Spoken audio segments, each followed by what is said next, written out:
For centuries, Filipinos have been finding their roots and origin. But the truth is, they were never told about their true origin. Various secular historians and scholars have tried explaining their origin, quoting ancient migrations from China and beyond. This does not explain the roots, but deems Filipinos as descendants of individuals who came from China, Taiwan, and neighboring land. However, the Bible reveals a completely different story of the origin and roots of Filipinos, talking about the descendants of Noah and the last tribes of Israel. The Bible talks about the people who were scattered across various islands of the sea. They were born out of waves and inhabited lands filled with beauty and abundance, much like the Philippines is today. So, what does the Bible reveal about the origin of Filipinos that must be known? Welcome to a new episode of Uncovering Untold Stories, a channel where we talk about the secret and hidden historical stories, events and incidents of the past that find their roots in either religious or history books. It's a place where you will hear the most unorthodox and hard-to-believe stories that have been forgotten but are part of history, shaping our lives to this day. In this episode, we will tell you the hidden truth about the origin of the Filipinos according to the Bible. Let's get started. The Bible, particularly in the book of Genesis, provides genealogical accounts of the descendants of Noah's three sons, Shem, Ham, and Japheth, who are considered the forefathers of all nations after the Great Flood. According to Genesis 10, often referred to as the Table of Nations, the descendants of these three sons spread across different parts of the ancient world, forming various ethnic groups and civilizations. Japheth is traditionally linked with the peoples who settled in the northern regions, including parts of Europe and Asia. His descendants are often associated with the Indo-European populations that spread across Eurasia over time. However, Ham is generally associated with the peoples of Africa and parts of the Near East. His lineage, which includes Cush, Mizraim, Put, and Canaan, is said to have populated regions such as Egypt, Ethiopia, Libya, and Canaan. As for Shem, he is connected with the Semitic peoples, including the Hebrews, Arabs, Assyrians, and Arameans, who primarily settled in the Middle East. To find the origin of the Filipinos, we have to see the lineage of Japheth. According to Genesis 10, Japheth had several sons, including Gomer.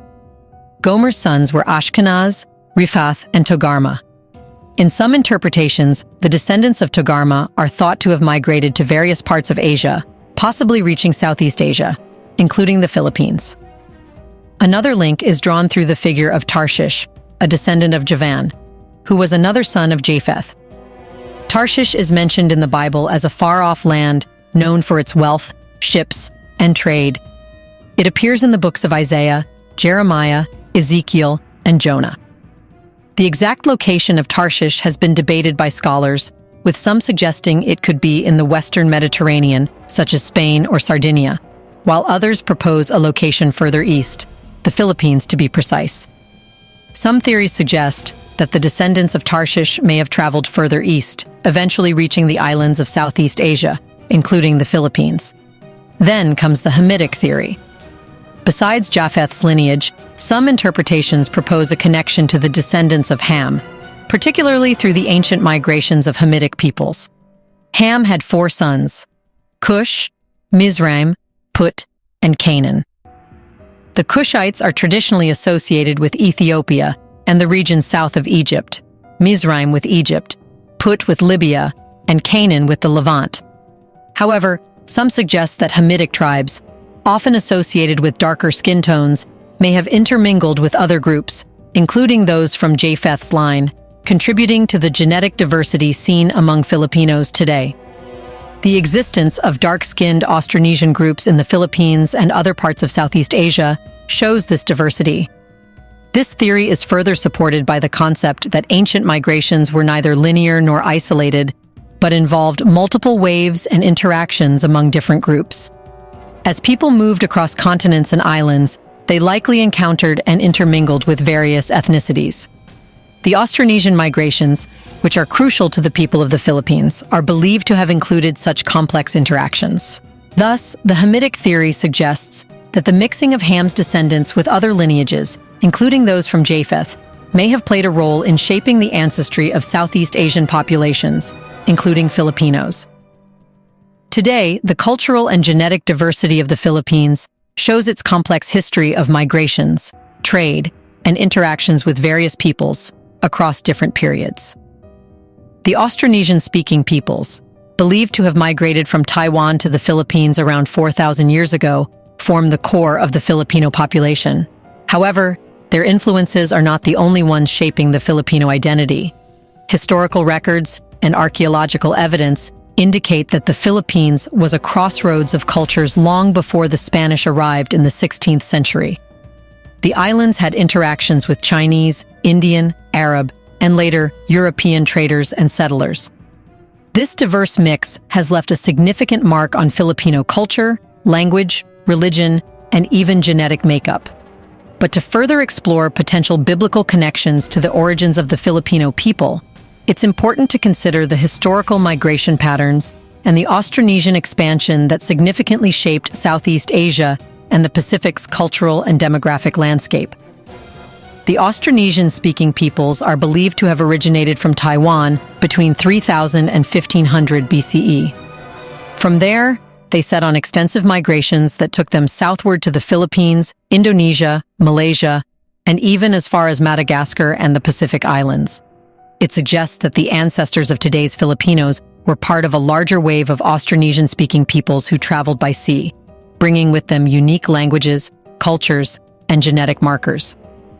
This theory aligns with the notion that Filipinos could have descended from both Japheth and Ham, as the migration routes would have facilitated interactions and intermingling with various populations along the way. Before we continue further, tell us, are you enjoying the video? If yes, please like and share the video and subscribe to our channel to watch more videos about little heard and untold real historical stories. Let's continue now. The Austronesian expansion is often seen as part of a broader story of human migration that loosely aligns with the biblical narrative of the dispersion of Noah's descendants. According to the Bible, the descendants of Noah's three sons, Shem, Ham, and Japheth, spread across the earth following the Great Flood. While the Bible does not specifically mention Southeast Asia or the Philippines, some theorists speculate that the descendants of Japheth, traditionally linked to the peoples of Europe and Asia, and the descendants of Ham, associated with Africa and parts of the Near East, may have intermixed with migrating Austronesian peoples. And because they reached the Philippines, and today make up the major section of its population, it can be said that Filipinos carry the DNA of the sons of Noah. As the Austronesians migrated from Taiwan, their skills as seafarers and navigators enabled them to travel great distances across the seas, bringing them into contact with indigenous populations on the islands they encountered, including the Philippines. This pattern of migration aligns with the biblical idea of a widespread dispersion of Noah's descendants. Genetic studies have shown that Filipinos possess genetic markers tracing back to various parts of Asia and beyond. The dominant Austronesian genetic influence is evident in the linguistic and cultural traits found throughout the Philippines. However, there are also significant genetic traces from South Asian, East Asian, African, and European ancestry due to centuries of trade, migration, and colonial influence.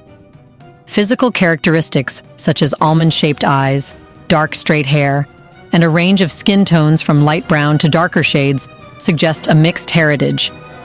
These features reveal a blending of traits from the descendants of Japheth, who are often associated with lighter skin and Asiatic features, and Ham, who are linked with darker skin tones. This blending results not only from ancient migrations, but also from continuous historical interactions with diverse cultures over time. But the story does not end here. The Philippines' unique geographic position as an archipelago made it a natural hub for trade and cultural exchange long before European colonization. Early trade relations with China, India, the Arab world, and other neighboring regions introduced a mix of cultural influences, including Hinduism, Buddhism, and Islam, all of which were present in the archipelago before the arrival of Christianity. These interactions further enriched the genetic and cultural diversity of the Filipino people. The integration of these varied cultural elements supports the idea that Filipinos have a multi-layered ancestry shaped by numerous migrations and interactions over thousands of years. This historical context aligns with the biblical narrative describing the spread of Noah's descendants across different regions of the world. The intermingling of diverse peoples, as suggested by both biblical and historical accounts, could explain the complex heritage of the modern Filipino population. While the Bible offers one perspective on the origins of the Filipino people, the rich oral traditions and local beliefs found throughout the Philippines provide another valuable viewpoint. Across the islands, various indigenous groups have developed their own creation myths and stories that explain their beginnings and migrations. These narratives frequently emphasize the sea's importance, reflecting the maritime lifestyle of their ancestors, who depended on the ocean for travel, trade, and sustenance. The prominence of the sea in these stories shows a shared cultural understanding among many Filipino communities. Their ancestors were skilled seafarers who navigated the vast waters of Southeast Asia and the Pacific, indicating a deep connection to the maritime world. This connection is not solely about survival. It also forms a crucial part of their identity, as the sea represents both a physical journey and a spiritual quest. Interestingly, some of these oral traditions echo biblical stories, offering a localized perspective on ancestry that resonates with broader biblical themes. For example, the story of a great flood, a central element in the story of Noah in the Bible, also appears in many Southeast Asian and Pacific Islander mythologies. This similarity suggests a shared cultural memory of ancient cataclysmic events, like massive floods or natural disasters, which may have shaped the migration and settlement patterns of early peoples, including the ancestors of modern Filipinos.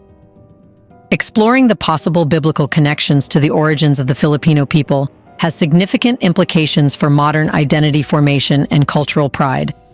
For many Filipinos, tracing their ancestry to biblical lineages provides a profound sense of historical depth and importance. It creates a link to a shared human narrative that extends back to ancient times, reinforcing the idea that they are part of a larger, interconnected human history. This perspective also encourages a greater appreciation for the diversity and strength of Filipino identity. By considering potential biblical ties, Filipinos can see their unique place within the broader story of human civilization, one that includes both biblical themes of migration and survival, and the distinct historical experiences of their own ancestors. Yet the story does not end here. Even though the Filipinos have a biblical connection, the land where they live has been mentioned in the Bible as well. That does not mean that the term Philippines is explicitly present in the Bible.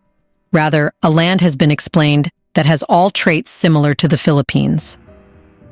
This land is called Ophir, a mysterious and legendary place mentioned in the Bible, known for its immense wealth, especially in gold and other precious resources.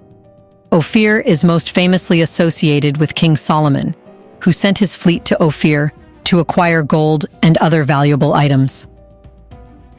According to the Bible, Solomon's ships, constructed with the assistance of Hiram of Tyre, voyaged to Ophir and returned with vast quantities of gold, silver, ivory, apes, peacocks, and precious stones.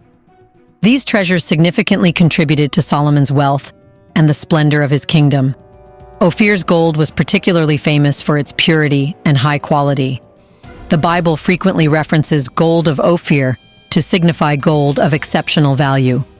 For instance, Psalm chapter 45, verse 9 speaks of daughters of kings adorned in gold of Ophir. And Isaiah chapter 13, verse 12 likens the value of a person to fine gold, saying, I will make a man more precious than fine gold, even a man than the golden wedge of Ophir. The book of Job also mentions Ophir in the context of wealth and precious materials, comparing the value of wisdom and understanding to that of gold from Ophir. These biblical references portray Ophir as a distant, exotic land known for its extraordinary wealth, especially in gold. One of the theories proposed over the years is that Ophir could be the Philippines. This idea suggests that the biblical descriptions of Ophir's wealth, particularly its abundant gold, might correspond to the historical richness of the Philippines in gold and its significant role in regional trade. The Philippines has a long history of gold mining and craftsmanship, dating back centuries before Spanish colonization in the 16th century.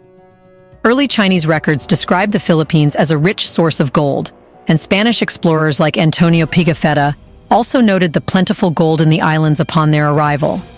The local populations used gold extensively in trade, jewelry, and various artifacts, indicating a sophisticated knowledge of goldsmithing and metallurgy.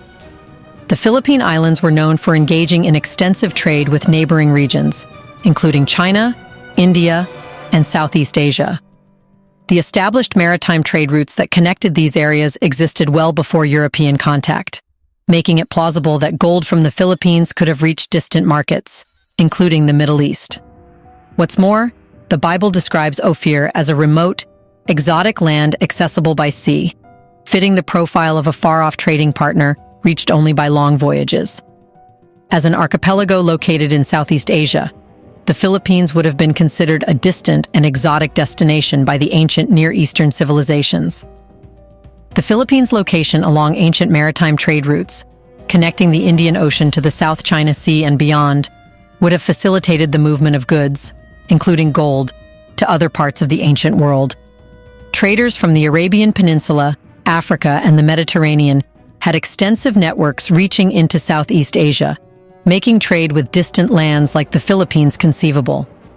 Some supporters of the theory that the Philippines is Ophir point to perceived linguistic similarities between Hebrew and certain Filipino words. What's more, there are cultural elements in the Philippines that some theorists believe might date back to the time of King Solomon and ancient Israel. These include traditional practices and artifacts resembling those of ancient cultures known for their maritime trade. What do you think about the origin of Filipinos?